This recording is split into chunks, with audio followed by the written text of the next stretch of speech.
screen share here. And just a quick audio check. I see my friend Jason Pullman out there. Can you hear me okay? Loud and clear. Awesome, cool. Well, thanks guys. So for everybody that's joining, my favorite part about technology and being able to share on days like today is that I am actually in Denver this week, which is really nice. I'm based out of Indianapolis. And so to be able to use technology the way that it's intended, right, which is to make life easier and accessible, is always fun. And it feeds really well into what we're going to talk about today for security, especially as it relates to new startups, because many of you, if you're like me, I have launched, started, sold companies over my career. And I remember those started in coffee shops on a laptop with an internet connection just to get it, up and running. And that's the entrepreneurial life. And then you hope to build into something so much more. And so it's really cool and relevant. And I hope that you guys have a good time. We enjoyed getting to prepare for this for you. So my name is TJ Howski, Vice President of Operations, Solutions Architecture and Engineering for Otava, and I'm responsible for really the global day-to-day runnings from design for customer solutions all the way through ongoing support and then product innovation. So we're going to get to talk with some context today about security, not only how it can help you and things that you want to be thinking about, but then also as it relates to even some of the things that we're doing, and hopefully that it adds some education and some value to you. Oh, I apologize. A little screen share. Okay, so let me go ahead and minimize a few things here and make sure that these screen controls are not in your face. Awesome. All right, so a little bit about us, just a quick backdrop, and then I want to set some context for today's conversation. So we're almost 27 years old, heading towards the 30-year mark. And we are a secure and compliant cloud solution offering. We specialize in customs. And so what I mean for that is we are, one of my friends here and a fellow leader says, we're the people's cloud. And I couldn't agree more in that we take what so many people struggle to do, which is in the middle, complex solutions into understandable delivery. And we make that with our product offering. And so whether it's cloud backup, disaster recovery as a service, also known as DRAS, if you're using slang terminology, security, remote desktop, you'll hear things like VDI or desktop as a service. Those are industry terms, but in essence, it's just remote desktop, professional services, co-location, and then managed services, whether that be co-sourced or outsourced. We offer a lot of complex offerings in what we hope to be the easiest experience for you. We are certified and we do participate in spaces including HIPAA compliance, specializing with high trust certifications, PCI DSS, SOC 1, SOC 2, and then SOC 3, and then ISO 27001. And that is something that we're really proud of. It's really complicated and very challenging to maintain compliance in the landscape today. And it's something that we put a lot of time and a lot of focus into to make not only our customers confident, but some of them to be able to benefit from that in their own marketing on who you partner with, because it matters, who you surround yourself with, right? So if you look at just a little bit of our background, we started in 1994. Obviously, we've changed quite a bit, right? Started as a company that was really focused on, at that then time, what was relevant: abilities, co-location, presence points for folks to use for disaster recovery, to begin that process of backup as a service and to put services in alternative facilities, all relevant to today's security conversation. And then we continue to evolve, which, the number one focus of a business is adaptation. And what better audience than startups to talk about that? And then we've continued to grow through acquisition and just recently completed a new partnership in our newest acquisition in New Cloud Networks, which is where I am today.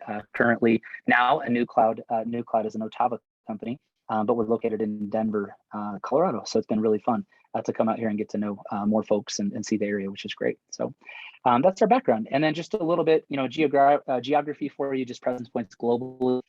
We have 18 data centers and presence points, a blend of third-party services, co-location, and we continue to grow. And so the point of that is just that we can meet you where you are, and we have different offerings for different customers in our data centers, and it's great, offers a flexibility for folks to identify what's meaningful to them. And we're excited that we continue to focus on that forward growth and expansion. And again, we do have international presence points. It's important. I know a lot of folks are really looking for that, and they're looking for it relative to security and the restrictions that are attached to that. So you'll see that both in the UK, Romania, and which is a people location, as we call it, one of our management offices, and then 2 data center presence points now in Germany. All right, so today we're here to talk about security, and more importantly, just what's in it for you. You know, how is it relevant? Everybody talks about it, and I think they talk about it mostly at an individual level. What I wanted to spend some time real quick is to give some context. I've been participating in the IT space, whether it would be, you know, sales, solutions, engineering, hands-on keyboard, so engineering and management, executive leadership for 22, almost 23 years now. And I've seen a lot of the landscape change. But interestingly, I've also seen that a lot of things that are, they seem new are really just a rinse and repeat in today's modern time.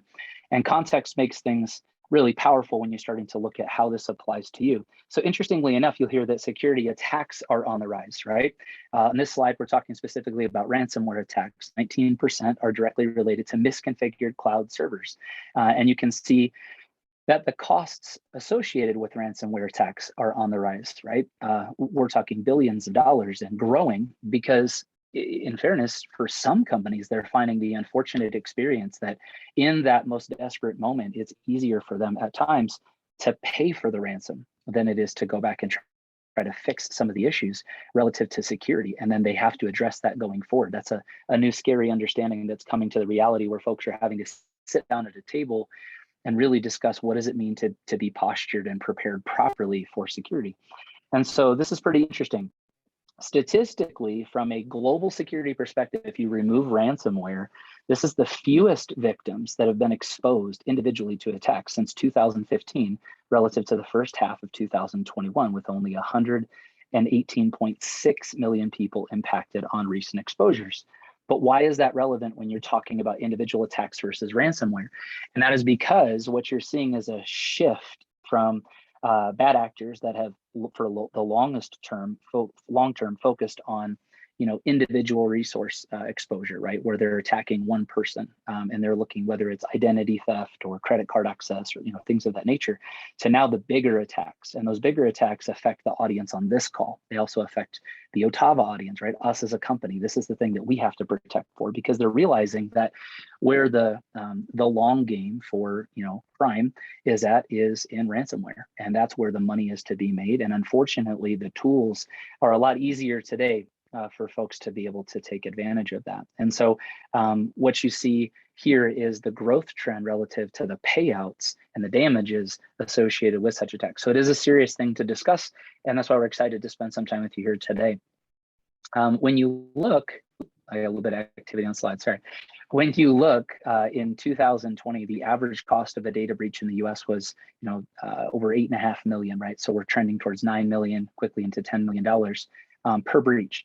Interestingly enough, you're also finding that the average downtime related to a breach is roughly 21 days of downtime, right? So on average, statistically speaking, of all things assessed in that census or in that sample size, you're looking at 21 days of business services interrupted and roughly 287 days average turnaround time to completely restore, right? So you're talking a long impact, even though for some businesses, especially large companies, they might look at this and go, I mean, that's a lot of money, but relative to the size of our business, that's small risk.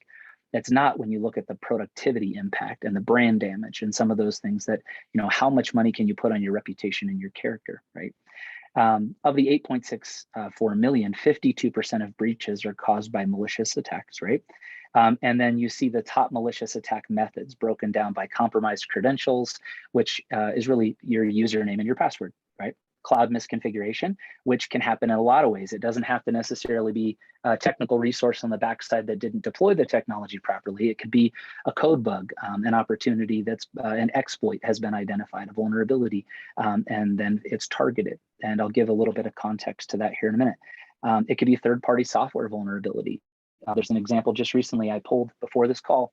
I was interested in what was going on relative to the first half of this year. And in the top 10 attacks, it's public knowledge, so we can talk about it. One of those companies is Park Mobile. And if you've ever traveled, like I do quite often, I'll visit and park downtown, and Park Mobile is a very universal app that you can use. And they actually weren't who was breached. It was their third-party software company that was breached, but the brand damage rolls upstream and downstream, right? Phishing attacks, which that has been around since the very beginning. And that's just, proposing that, hey, click here, and representing something that's not true, right? And you start to, drive behavior, and hopefully you get folks to follow that trail to lead them into what you ultimately want to accomplish, which is, negative activity. And then physical security breaches, and then obviously insider attacks. That's something that that equally is something that you have to be cognizant of as you continue to especially grow your business and you start to bring in more resources. Be diligent in the background checks, right? Be diligent in your security awareness program. Okay, so real quick, one of the things that I want to take a step back here, because there's a broad audience on here. I took a little bit of time this week to take a look at the folks that were coming on, and there's some that are, very business centric, not a lot of technical background from what I understand, and there's some that are really technically technically inclined, and there's somewhere in the middle. And for me, when I started in this industry a while back, I was not technically inclined. I had a bent towards technology, and I loved it, but I think sometimes when you live in a landscape of acronyms, right, acronym soup that comes with security, and you hear folks talking in technical terms, there's this assumption that just because everybody talks in it, they clearly understand it. And here's the reality. Security changes so fast that most folks that would tell you they are quote unquote experts in security are learning on the job. What they have is a great base understanding of the most common infection types, the most common attack types. And that's what we're talking about here today. This is not designed to be all encompassing. It's just the most common. And then what you're also going to see are some best practices that we like to give to folks to say, these are just some common best practices. Now, crazily enough, what we have found is that over time, the most common tend to be the most overlooked. And so folks don't pay attention, and then they look back and go, man, I wish I would have known. And so when you look at some of the top ransomware infection sources to date, you're looking at these different attack types. And so one of them is the Trojan attack. And that can be something as simple as an email attachment that contains, malicious code, and clicking on it, and all of a sudden somebody is, able to do things or push stuff through your network that, you weren't prepared for, and obviously you don't want. One of the most recent articles I was reading was an attack. It's the third one down, which is removable media, where the attraction to that is actually more about the bait of the USB itself than what's necessarily on it, right? That's the interesting part of the attack itself, is that folks just by nature, human condition, is to be curious. And so they see something sitting around that they might not know the source of it, and they're interested what's on it, and they plug it into the network, and all of a sudden they're facing a really bad day. And I can actually relate to that. Roughly 10 years ago, I was responsible and running one of the 5th largest health networks in the country. And we had done a really good job using a specific security product that was not only designed to protect us at a network level, external and internal, but it was designed to protect peripheral exposure. So things like USB devices or phones, bring your own mobile, right? And folks plugging into the USB ports just to charge their telephone. And it just so happened that the one part of our deployment that we were still working on in the project was protecting the USB ports on all of our end user devices around the network. And that's what happened. Somebody plugged in an end user device. In this case, it was a USB. It had malicious code on it, and it caused a massive problem and interruption of services for us for over a month. And while it didn't bring us down, it absolutely negatively impacted productivity in the business. And we realized that in the business performance when we looked at the quarter-over-quarter numbers. It was a bad time for us in technology in that season. And so these are very real things that happen. And unfortunately, I walked through some of them myself. And then you look at ransomware as a service. That's one that Jeremy and Jason, who are on this call with us, and you're going to get to hear from true experts towards the end of this call if you have some questions. They made a good point to spend some time on ransomware as a service. Excuse me. And here's why. It's become easier. It's become easier to go and coordinate an attack, even if you don't know what you're doing. And so if you're somebody that just has, the desire to go out there and cause havoc and, participate in that negative activity, there are folks out there that are creating the tools that are necessary for you to be successful in that. And while folks might not necessarily know what they want to do with the data once they infect the target, nonetheless, they're still successful because those folks that are spending the time and the diligence to create the tools that they're using are truly experts in creating, compromising scenarios. And so it's important that you understand that now the most challenging component that faces technology is that anybody can do it, right? How did we know that roughly 13 years ago, when you look at the average evolution of a mobile device, would we get to a place that there's more power in your phone that you carry around than the first spaceship that landed on the moon? It's pretty remarkable and scary at the same time when you look at what you need to account for and protecting your brand, protecting your business, and being a good steward and protecting those around you, right? So. And then how to properly prepare. The goal of these calls, at least when I host them, or conversations when I have them with my peers and leaders, right, especially from a business perspective, is I do not expect my chief financial officer to understand the nuances of security and why we need to invest to protect our customer base. He understands that, right? I can speak in his terms of equally he's taking those steps to put revenue assurance protections in place and to do compliance on the financial side of the house. But what I do want to make sure that he understands is that we can play offense. We don't have to be afraid. And that's what I want you here on this call to understand today, is that sometimes I've heard folks speak a message, especially if it's driven towards selling a product or selling a solution, that you should be afraid, but oh, by the way, I've got the solution for that. The reality is some of the top 3 things that you can do won't cost you $1. One of them is security awareness. And you'll find that as you continue to grow your business and you put more people into your business participating with you and furthering your core focus, right? What you want to do to bring positivity and impact the world, is help them understand the nuances, the basics of common sense in choosing your password, character substitution. Don't choose things that would be directly attached to you, like birthday or names of kids or first street that you grew up on or your first pet, right?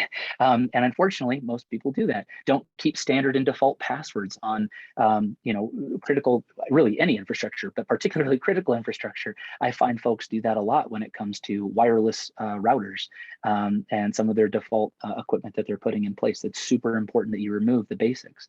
And then the last one is basics, patching and maintenance of your infrastructure. And your infrastructure for you as a small business owner, you might think that's for the big guys. No, that could be your laptop, just keeping your operating system patching, care, and feeding up to date. That could be your antivirus signatures that you're just keeping up to date. Those basic things do a whole lot more than you think. Now, as you grow and as you go forward, that's why there's a marketplace for immutable storage and some of those things. And so as you look through this preparation list, we'll just kind of go through quickly here. We've touched on a few of them, but the first one, again, keep your software updated, right? Keep your signatures up to date. And some of those, they're updating on a daily basis because you have day 0 attacks and new things that are always being found and coming out. Make sure that you do a threat analysis with your security team. And you might be saying, hey, TJ, like my business is roughly small. Maybe you do $2 to $10 million a year. You have 23 total employees, and you're the person that is the chief financial officer. And then in the afternoon, you're doing break fix on some basic laptops because you're wearing multiple hats. I've seen it. I've been it. And so threat analysis sounds super big. Security team sounds unreachable, unachievable. Your security team is you, right? You're first and foremost responsible for your brand protection, but it could also be a third party. It could be somebody like an Otava or other vendors out there that you just pick up the phone and you have somebody that you can call on a quarterly, semi-annual basis or annual basis to do some basic posture assessment of what are you doing? How are you relative to the market? And that doesn't have to cost you a lot of money, and it doesn't have to cost you a lot of time, but it can sure as heck make a significant difference in your go-forward strategy. Train your staff, including yourself, on basic cybersecurity best practices and simple things like, hey, make people prove who they are before they just assume that when they show you an identification, that's who they are, for social engineering attack or physical access. Make sure that you understand what you're getting in an attachment and from who it's from and the relevancy of it before you click. sometimes we do things out of habit and we don't think that through, right? Use strong passwords and change them on a regular basis, and don't use anything that's personally identifiable. Use appropriate tools relative to not only your industry, but the size of your business. Don't try to buy the Cadillac when the Volvo will do. But at the same time, when the Cadillac might be necessary in certain segments of your business growth, don't buy the Cadillac or don't buy the Volvo, right? You got to evaluate what's the right thing for you based on the timing and where you are to goals. And the big one that I see for a lot of folks, excuse me, is the misunderstanding of backups. And so for some folks, they say that, from a disaster recovery perspective, we back up, we back up our data. But the big question is, do you test your backups, right? So do you know that your backups are valid in a moment? So what that means is that part of your security analysis when you do that regular cadence is verifying that the backups that you're running, they work, and that you give yourself the opportunity to do some testing, whether that's once a quarter, twice a year, once a year, if that's the minimum, to just make sure that the diligence that you're working so hard and paying for and spending time in to protect your data, it's going to work in the moment when things aren't going well. That's good security. Remember that the triad of security is not just what you hear the most about, which is confidentiality of information and integrity, protecting the data type, but the one that most people don't talk about, and that's the one that costs you the most amount of money, is availability. And availability is uptime, because uptime directly affects your core service offering and the things that you're doing as a business owner. And if you can't produce revenue relative to what you're trying to bring to the market, you won't be here. And then all of a sudden you realize the impact of security. And so availability is significant. Backups directly feed into that. Restoration time and how you get back online matters, right? And then some basic fundamental rules within the IT world is use a 3-2-1-1-0 rule. And what that means is have 3 copies of your data, right, on 2 different media types, and one of which is offsite, one of which is offline, with 0 errors. So let's go through that real quick. And then when we get to the panelist section, I hope you ask questions, because there's some really intelligent, good guys on here that can give some great practical wisdom. And I'm pretty sure that collectively between us, there's about 50 years to 60 years of industry experience, from operations to security to services and architecture. So you've got a lot of people that you can pull from to just talk to. But you want to get multiple copies of your data. You want to have it on different media types, right? So just kind of walking through this one more time, which could be, one could be on storage, off-site, right? And then one on-site.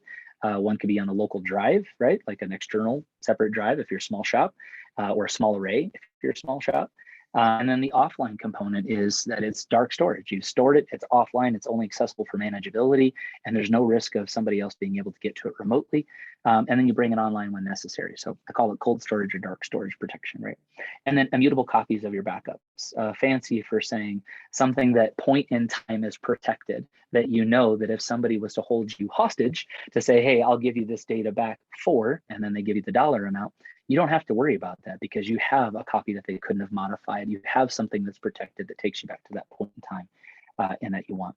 And then the last one is the one that folks most often make the biggest mistake, and that is the errors after backup, recoverability, and verification. And that's, most people just kind of glance at the green check mark versus the red check mark and then go, yep, my backups ran, or nope, they didn't run, there's a problem. And the reality is we care most about, is it a healthy backup, not just that it ran. And that requires some diligence and testing, and making sure that your backups are successful. And then let's talk about some basic fundamentals from zero trust protection, right? And that is MFA. It's a fancy term for multi-factor authentication, which is, again, a fancy term for saying more than one form of ID, right? And so if you go into open a checking account, right? Or I went to the BMV just recently and I needed to update the registration on my vehicle. They wanted more than one form of ID. If you've changed your driver's license to travel, there's you have to have the proof of identity now, the star that's on your driver's license to get onto an airplane. They required 3 forms of identification: utility bill, something like a driver or birth certificate, a current driver's license, and then another piece of identification. That's multi-factor authentication in real life.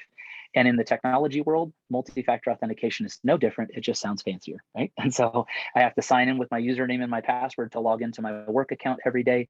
And then I have a third-party system that intercepts that and says, hey, before you let him in, make him validate that he is who he is, which triggers on my cell phone.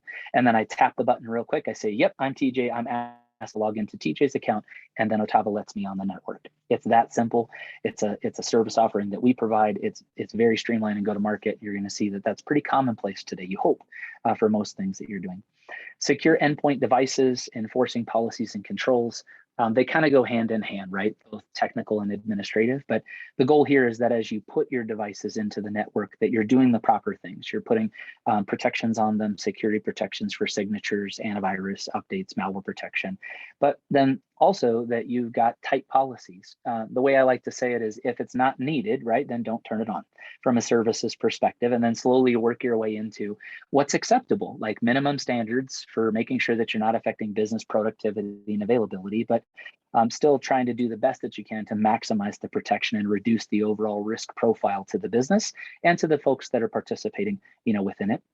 And then role-based access control is a super simple concept. And again, I'm a dad of 5. I have a 5-year-old, I have 4 daughters and a son, right? So I have a 5-year-old all the way to a 20-year-old. So I have to think in simple terms for my 5-year-old and communicate and then be able to shift gears. And so when you look at role-based access control, I think about it this way. The access that I am going to give my 5-year-old, if she wants to play around and watch some YouTube TV videos or some stuff on my iPad, is very different access than I'm going to give my 20-year-old if he wants to get on my laptop and do some work or do some college curriculum. And that's no different than in the work world. Role-based access control, you're simply controlling what you want your user to have access to, and less is more. The least privilege access rule still, in my opinion, is one of the most important and often underestimated. And then recovery, this is something that's best practice, but also an area that we can put a plug in there for. So forgive us for the shameless plug, but necessary, because I think folks, when you hear this, I'm hoping you're asking, okay, this all sounds great, but who do I go to for help, or how do I get that? And we are one of those, that can do that. And so it's important through the recovery process that, if you're doing internal or if you're partnering with external, you have clearly documented what that takes to get your systems back online. And I'm going to focus on that one versus all of the others on here. And here's why. As a small business owner, it's very easy. I can do it today, and the ops tempo for Otava is very fast. We have a lot going on as a fast moving company. As a small business owner and somebody that's growing, right, whether you're mid-market, small enterprise, it's very easy to tell yourself you'll go back and do that later, right? And so you'll go back and change your password later, or you'll go back and document where you saved those documents, or how to get to X application or tool, or how to put that and install it if it were to break down on you. And it's super critical that you don't do that to yourself, because in the moment that you have to restore something, you will not be able to work off of your memory. You're in the worst possible circumstance where you're affecting productivity and you need to restore services. You want to make sure at a minimum you have it written down on how to restore your services, how to put the basic things back in place so that you can run your business and get back to servicing and making a positive impact in the world. The other elements, right? The 24/7 NOC monitoring, uptime and availability, testing and discovering, restoral points, and all the more technical components.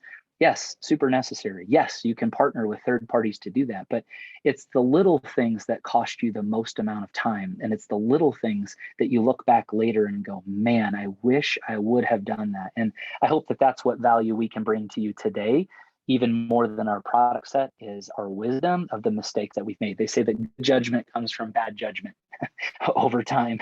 And so I hope that that's what we can pass. And then some really critical discussions now that are very relevant relative to what you see in the market as a result of the pandemic. And that is what I call the blended edge. I've heard people refer to, there's no edge, there's no boundary. They're not wrong. That's accurate too.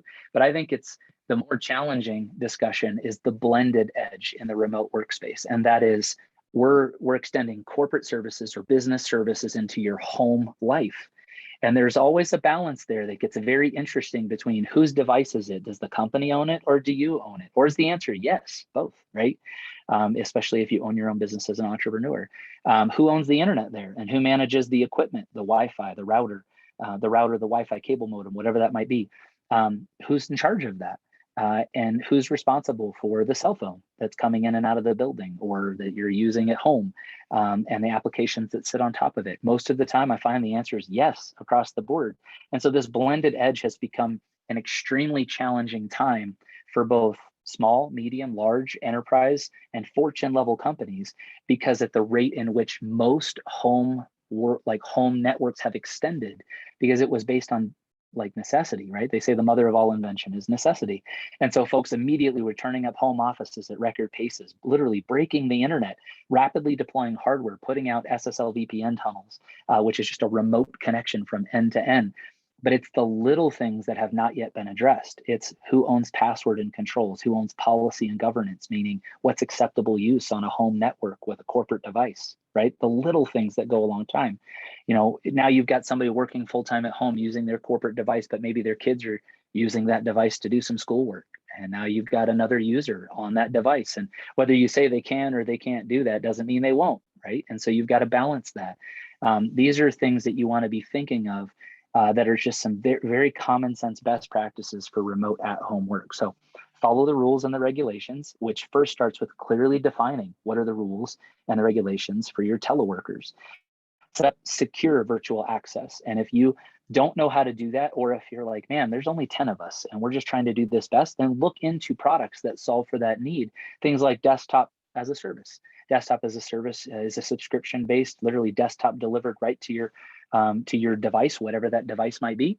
And you can go ahead and outsource all risk and let your cloud service provider do that for you, patching, maintenance, monitoring, alerting. And it's great from a cost of ownership perspective. And then do the basics that we talked about. Change your default passwords on a regular basis, not just one and done, right? Provide security awareness. What you'll find, especially as you continue to grow a company, the more people that are aware, educated, the better off that you are, because now you've got little security officers everywhere, hands and eyes that are out there that can help just reinforce best practices and common sense behavior to make things good for you. And then slow down to speed up. You know, make sure you slow down to develop your contingency plan. Know where you are and where you need to be in the event of an emergency. Don't wait till the emergency to figure that out, because it never goes well.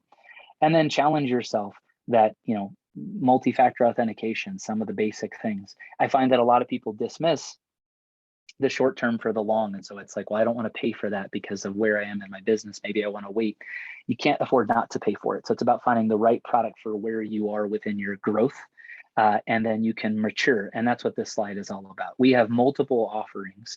And this is an example. It's not designed to just be a like, hey, here's my pitch now that you're at the end of the call. This is example of pick where you are, right, relative to the product solution that you need, and then grow into it. And you might find that you need near zero, you know, recovery point objectives, which is our disaster recovery of a service with Veeam. We also have a couple of other products that fit into that need. Or maybe it's most appropriate for you that you just prioritize business important services, and you can choose one of our other solutions to prioritize the top 3, and your other services maybe could sit in a type 4, an S3 archive storage solution, because you can blend technologies together, which is what's great about security posturing, is you don't have to have all or none. And you don't want to have some and none. You want to have everything protected, but protected in a way that's based on what's the criticality of the application and how does it affect your top and bottom line in your business. At the end of the day, that's what you're in business for. You're not in business to just put a bunch of IT into your business, right? And so it's super important that you understand the difference between the technologies. And the point here is that Otava as a company has a great data protection suite and a lot of different options. And what I love is that our products come with people. And so we take your priorities, attach it to all people to be able to sit down and design the most appropriate solution for you. And then we do things like this. We talk about product highlights and what the difference is for you in Otava land versus the rest of the world. And we focus on those things that mean a lot: security, compliance, and what we do to make sure that our customers are protected. And you get to piggyback on that brand recognition and strength and security posturing by saying you're one of our customers. And then we also do some very unique things in that we don't charge for ingress and egress bandwidth. And we don't charge traditionally for migration fees. We have a lot of things that are included in our product sets that lets you pay as you grow, which is really great, right? All right, and so that kind of brings us to the end. You know, I apologize that this is actually one of my first times getting to present on this section of the product content for Otava. I've gotten to do this with customers all over the place, but to sit with an audience, and it's kind of weird, by the way, when you're doing it in a webinar format versus in person. And so I want to open this up to be able to let folks ask questions if you have any. And I want to introduce you to two really smart and great guys, and Jeremy Pommering, who is our security lead here at Ottava. And I joke, I've known Jeremy for about almost 14 years now. I'm pretty sure he has forgotten more about security than most people will ever know.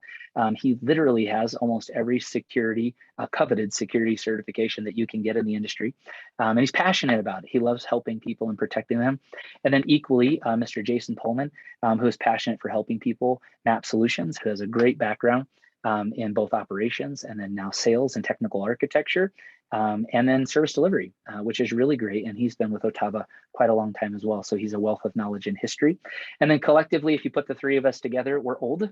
And so we represent north of 50, probably 60 years of experience across different landscapes. And the goal of today is to just give you a forum to bounce questions if you want them, and to give us feedback. We hope that the content that we provide is relevant and it makes a difference for you. So I'm going to open it up, and if you have any questions, you can put them in the chat thread. Brandy is on there helping us, and then you can also come on live, I think, Brandy, or is that just for the panels? They have to post them in the chat threads. She'll probably comment for me. All right. Either. Okay, cool. Yeah. All right. Speak up. All right, cool. So real quick, Jeremy, Jason, just do a quick audio check. Can you guys hear okay? Loud and clear. All right, cool. Jeremy, you good? Yes, I can. Sorry, I couldn't reach my mute button there. All right, no problem. All right, well, so here's a couple of questions. I'll put it out there in shotgun style. Either of you guys can pick it up. All right, so the first question, can I be sued after a ransomware attack? Which one of you? Jeremy, you want to pick that one up? That sounds something you've dealt with on incident response. I'll take that one. Yes, the short answer is yes. And so I think it's very important that you do a lot of these things that TJ mentioned earlier. Make sure that you do your due diligence, that you're doing everything right, so that you don't leave a window open for someone to come in and say, hey, well, you know, they missed this step, or they didn't do this or that. I think that opens you up for suit. So that's the short answer for that. Yes, you can. Got it. Thank you very much. Okay. Let's see. Another question. You mentioned having an incident response team assembled like a cloud service provider such as Ottava. Who else would you recommend as stakeholders on the response team? This is probably a good question for both of you guys to jump in on. So do you want to take a shot at it first, Jason? Give your thoughts. You've put your operations hat back on from the past, and then Jeremy, you could jump in and add some color too. Yeah, and also something, happy to, and also something from the last question. You know, there's cyber insurance out there as well, and there's different levels of cyber insurance. You should look out there. You should also understand how much, like you said in the beginning, TJ, how much a typical ransomware attack costs to really understand how much cyber insurance you should look into. So there's different levels of the cyber insurance, so make sure you take advantage of that as well to protect, because it's just a matter of really not if, but when. You know, you've brought up a lot of good points through that I like to, as we go through the Q&A, hopefully I can add some color to just some recent things that have happened. Incident responses, really, you should have a team assembled, not only your security guy or the guy you hold responsible for patching the servers or taking care of your AD server for directory services, but really you need to think outside the box. You need to think about if there is potential for brand damage. Include your PR person on that team, your marketing person to get the word out there. If you're with a cloud hosting provider like Ottava, have Ottava. We can be a part of that team, the incident response team as well. So great question. And don't forget to, if you went to HIMSS this year, the keynote was all about not only having the incident response team, but activating it on either a quarterly basis, twice a year, or once a year, but activating that and doing tabletop scenarios to make sure everybody's on the same plan, working to the plan, and reducing the impact of a breach. That's great. That's really good stuff. Solid nuggets. You know, another thing too that I like to educate folks on, for those that are listening, you know, how does Ottava deal with it? If you separate us as a cloud service provider and look at us as a customer, right? Because we're equally a customer buying some other services, reselling services, having to manage our own infrastructure. we deal with the same obstacles that we're talking. So some of what we're giving you here is really just relative to what we deal with on a daily basis. Recently, one of the largest virtualization vendors announced that they had identified a vulnerability in their code, and that they recommended immediate patching across their infrastructure for anybody that was using those particular revisions.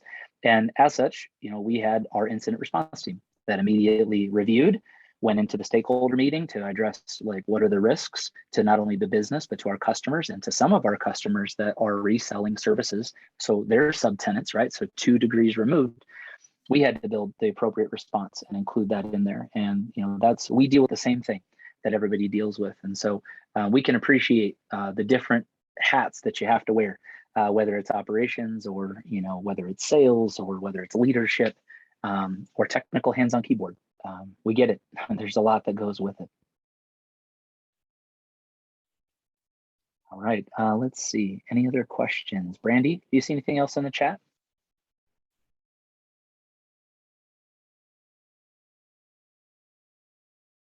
All right, nope.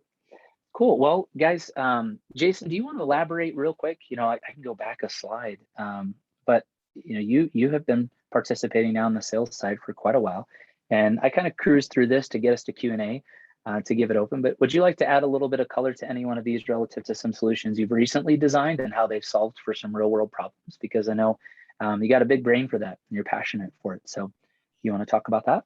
Yeah, there's a lot done on the architecture side, and this is done prior to the sales. It's really that one thing Otava provides is a solutions architect on before the sale goes through. Excuse me.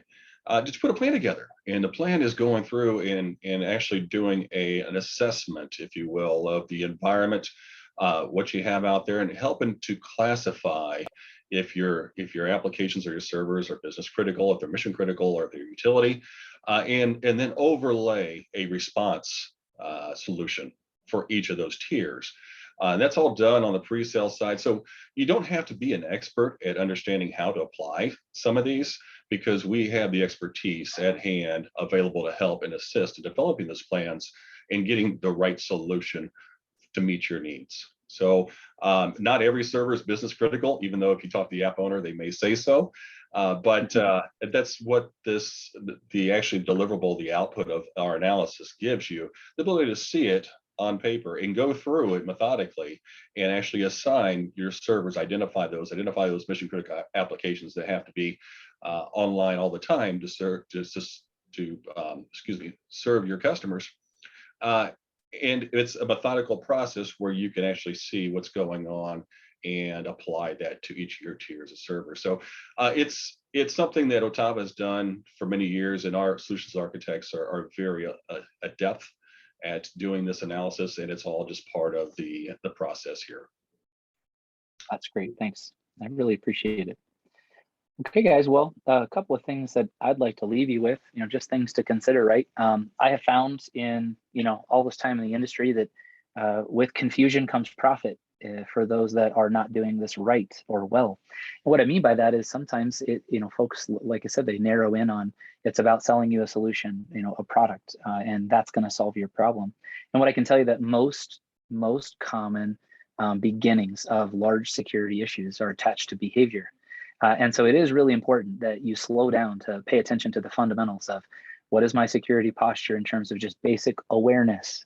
Am I aware of what I'm doing with my passwords? Am I reusing my passwords across multiple devices? And if I'm doing it, I have to assume that anybody that works with me and for me is doing it, because that's just natural, human behavior. And you have to assume that when it comes to security, if you don't know much, then most of your folks, unless that's their specialty, they don't know much. And I find that for some folks, it gets intimidating because unfortunately in the technology landscape, we tend to spend too much time talking in vernacular. Folks get lost. And so therefore they just dismiss it until later when they look back and go, man, I wish I would have known. And so the thing that I'm proud most of at Otava is that we have really great people. And you're going to find that many solutions that we offer, other folks offer. That's just the nature of the market, right? But what we offer that I know a lot of other folks don't is taking what you're seeing today, and that is a unified body of experience across a diverse, space, and sitting down with a client to help identify what's your real business issue, and then helping break that down into what are the problems that you're trying to solve for to ultimately fulfill a solution for the business issue. And we use technology to do that.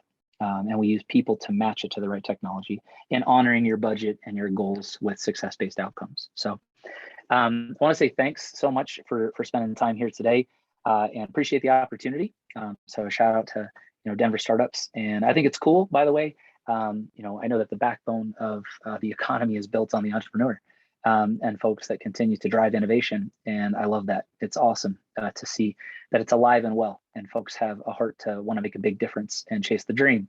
So if there's anything that we can do for you, our contact information is listed here. I'm sure that it'll be forwarded to the startup community as well. But feel free to reach out directly to any one of us, and we would be more than happy to sit down for free and just review some of the basic fundamentals. And if there's a product within our suite that could make a lot of sense for you, we'll show you how.